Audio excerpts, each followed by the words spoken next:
Think of George Wallace's infamous statement upon his inauguration as governor of Alabama.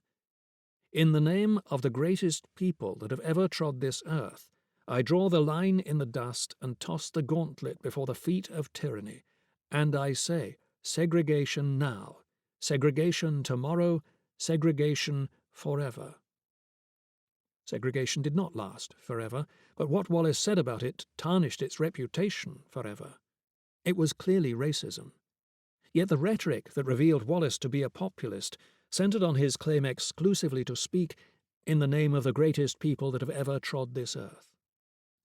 What exactly gave the governor of Alabama the right to speak in the name of all Americans, minus evidently the proponents of tyranny, which meant, of course, the Kennedy administration and everyone else who was working to end segregation?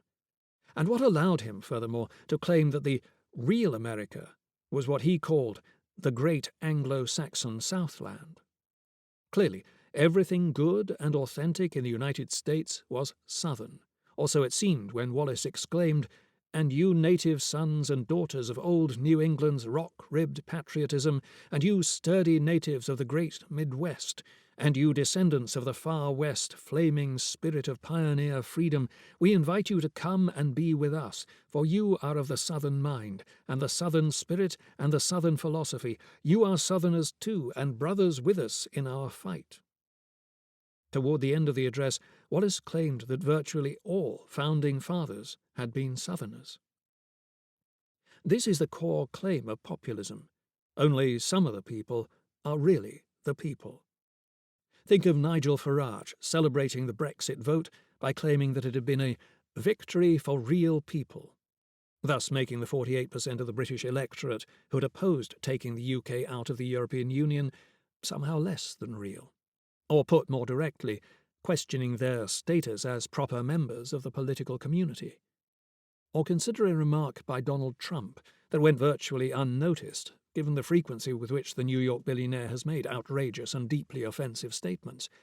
At a campaign rally in May, Trump announced that the only important thing is the unification of the people, because the other people don't mean anything.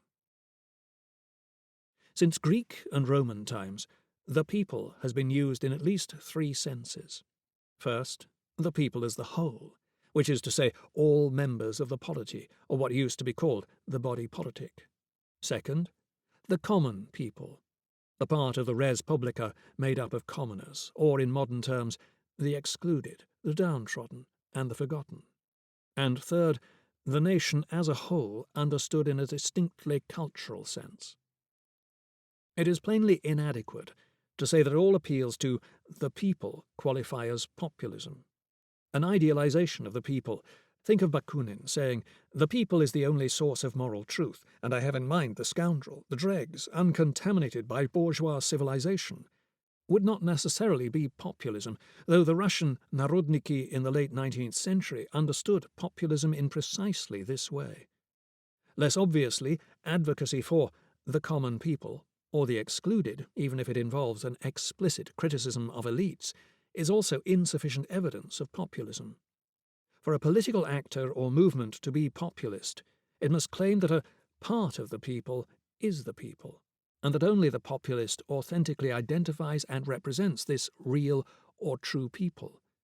Put in terms derived from ancient Rome, fighting for the interests of the plebs, the common people is not populism. But saying that only the plebs, as opposed to the patrician class, never mind the slaves, is the populus Romanus, and that only a particular kind of popularis properly represents the authentic people, is populism. In the same vein, in Machiavelli's Florence, fighting for the popolo against the grandi would not automatically be populism, but saying that the grandi do not belong in Florence, no matter what they say or do, would be populism.